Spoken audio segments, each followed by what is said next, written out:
Pessoal, olá, eu espero que esteja tudo bem com vocês, tá? Hoje nós vamos começar então as classes dentro aí do filo dos cordados. Na última aula, nós falamos aí dos cordados, né? Quais são as características que todos esses animais apresentam, e lá no último slide eu coloquei para vocês as classes. Então, hoje nós vamos começar a falar da classe Piscis, ou simplesmente peixes, tá? Nós temos aí, dentro do grupo aí dos vertebrados, esta é a maior classe, né? Então, a classe peixes, eu tenho cerca de 24 mil espécies no mundo. Só na região da Amazônia eu tenho 3 mil espécies. Então, o tamanho é bastante variado. Observem aqui é um dedo, né? E esse aqui é o peixinho que tá aí, ó, o tamanhozinho dele. Ele tem cerca de 1 centímetro, a carinha dele, né? Com ultra aumento. E o tubarão-baleia, que pode chegar até 18 metros de comprimento, tá? Quais são as características gerais, então? Eles são aquáticos, óbvio. A maioria é marinha, porque o nosso planeta tem mais água salgada do que água doce. E eles têm, né, o corpo adaptado ao nado, né? Então, um corpo fusiforme, né? Então, esse formato aqui, né? Para cortar a água, para diminuir a resistência da água. Eu tenho a presença ainda das nadadeiras, que facilita isso, e o corpo é recoberto de escamas, a gente vai ver já mais na frente, e os peixes ósseos, além da escama, eu tenho o muco, que diminui o atrito com a água, tá? Então, todas essas características tornam o corpo hidrodinâmico. E aí, a espécie humana, né, observou isso e fez, então, né, o submarino, que tem, então, toda essa característica aqui, imitando os peixes. As balas, né, os aviões, então, todos têm esse formato aí para diminuir o atrito. Então, voltando às outras características, eles apresentam, né, nadadeiras. Eu tenho as nadadeiras dorsais, que está aqui no dorso do corpo, nadadeira caudal, que é par, né? As dorsais também são pares, uma maior, outra menor. Nadadeira anal, que é ímpar. Nadadeiras ventrais, que são pares. A nadadeira peitoral também é par, né? A boca, a narina e aqui o olho. Então, todo esse formato, então, né, fusiforme para diminuir o atrito com a água. O corpo é coberto por escamas e muco, né? Então, aqui está mostrando o bagre, que é uma exceção, né? Alguns peixes são de couro, então não apresentam essas escamas, né? E aqui o pirarucu, que tem o corpo revestido por escamas, né? Que é um peixe muito grande aí. Mimetismo, então alguns peixes, eles imitam o ambiente onde eles estão, né? Para poder fugir de predadores. Então, olha aqui o linguado, né? Ele tá ali, né, no fundo do rio e com a mesma coloração. O peixe flauta, né? Você olha, né? Nem parece um peixe. E aqui nós temos o dragão, que é um marinho arbusto, né? Então, ele se assemelha aí com vegetais aí do fundo para dificultar que os predadores o encontrem. Uma característica muito importante que a gente vai falar sempre em todos os grupos aqui, a questão da regulação da temperatura corporal. Os peixes são animais pecilotérmicos, são animais cuja temperatura corporal varia de acordo com a temperatura ambiente. Então, eles têm que estar buscando locais mais quentes ou mais frios para poder regular a sua temperatura corporal. Eles não têm mecanismos fisiológicos próprios para manter essa temperatura constante. Se a temperatura da água cai, a temperatura deles vai cair também. Então, eles têm que sair dali e procurar locais, regiões mais quentes, tá? São vertebrados, então eles apresentam osso e cartilagem. Então tá aqui, né, um raio-x de um peixe ósseo, mostrando aí toda a estrutura óssea desse animal. E os peixes, então, eles são classificados em peixes ósseos e em peixes cartilaginosos. Quais são os peixes cartilaginosos? Tubarão, arraias e as quimeras. Fora esses três, todos os outros peixes são ósseos, tá? Então, peixes cartilaginosos, então eles não têm um esqueleto ósseo. O esqueleto é feito de cartilagem. Quais são os peixes cartilaginosos? Tubarão, arraias e quimeras. E todos os outros peixes são ósseos. Então, aqui, né, tá mostrando alguns aí, né? O cavalo marinho, o peixe de regiões abissais, que são regiões muito profundas no mar, o beguzo, o baiacu, né? Então, tirando arraias, tubarões e quimeras, todos os outros peixes são ósseos, tá? Quais são as diferenças entre peixe cartilaginoso e peixe ósseo?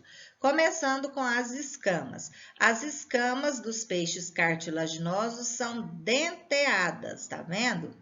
É em forma de dente. E as escamas dos peixes ósseos são circulares e achatadas. Isso aqui é o comum, todo mundo já viu, né? Escama aí de peixe. Então, ela é arredondadinha, né? E mais chatinha. Aqui as escamas são denteadas. Ela tem tipo um espinho aqui, então, e é bem mais dura do que de um peixe ósseo.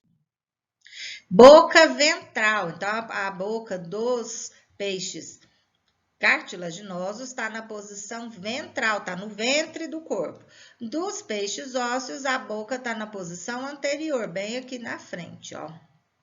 Outra diferença, a questão das fendas branquiais. As fendas branquiais são esses risquinhos aqui, ó, do tubarão aqui, ó.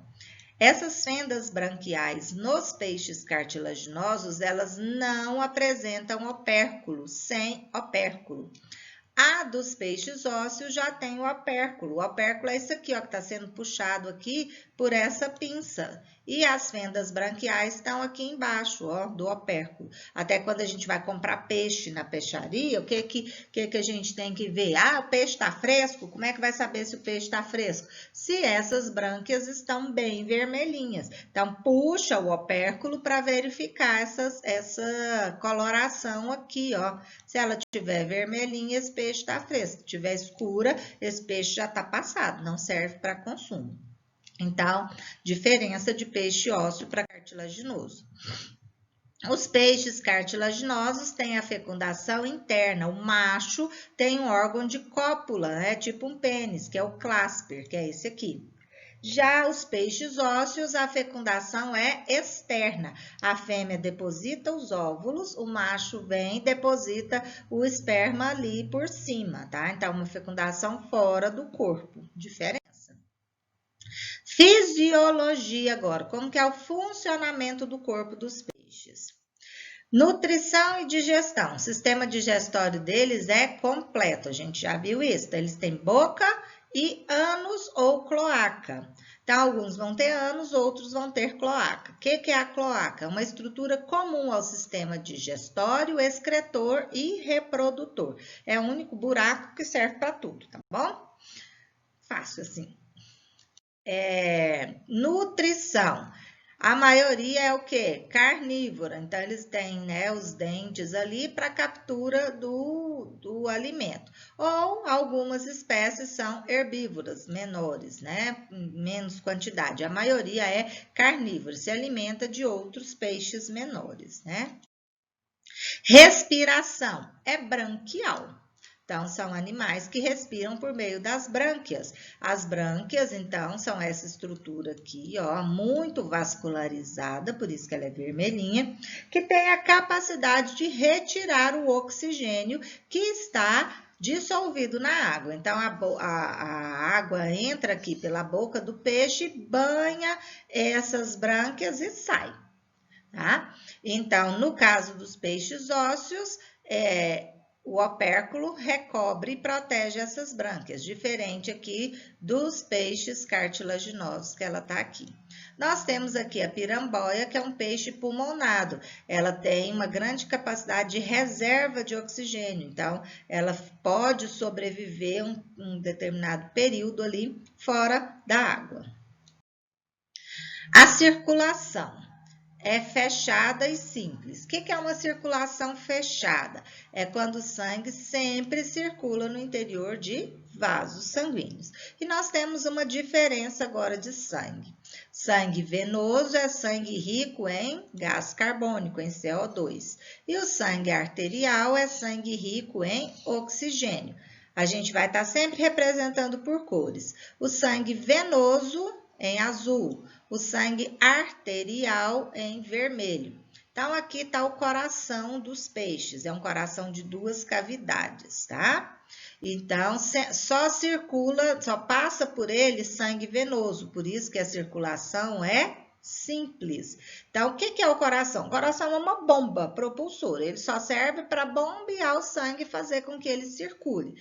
Então, o coração está bombeando, manda esse sangue para as brânquias.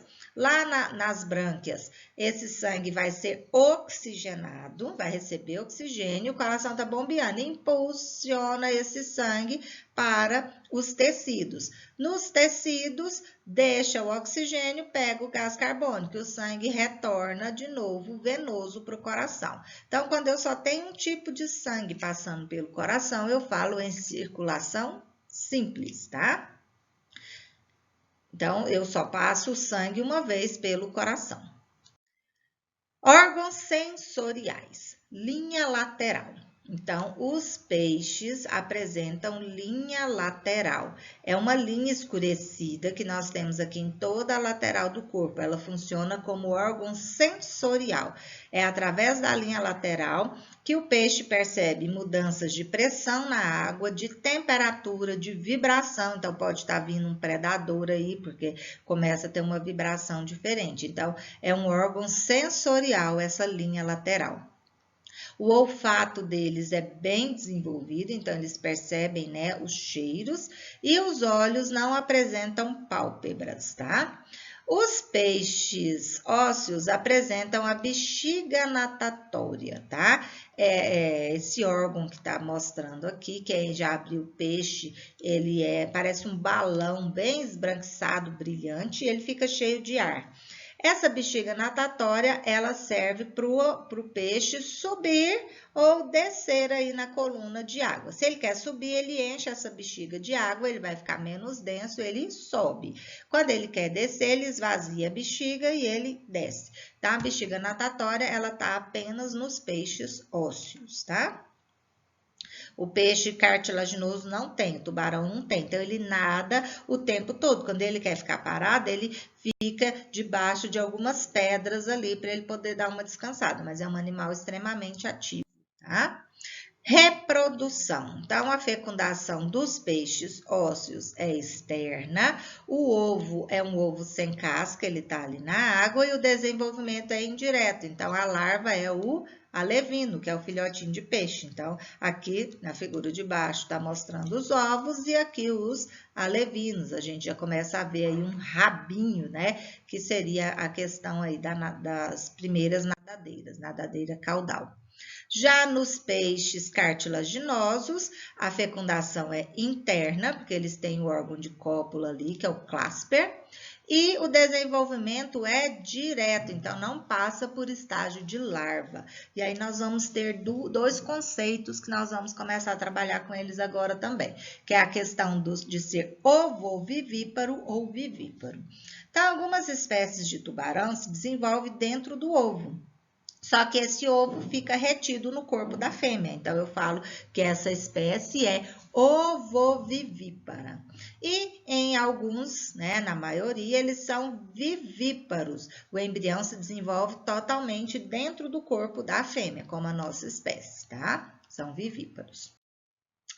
Então, isso aí é um pouquinho dos peixes, tá? Fica uma mensagem aí para vocês. Estude com a firmeza e certeza que tudo que requer esforço e disciplina resulta em felicidade e grandes conquistas. Não desistam, ficam firmes, um abraço e até a próxima.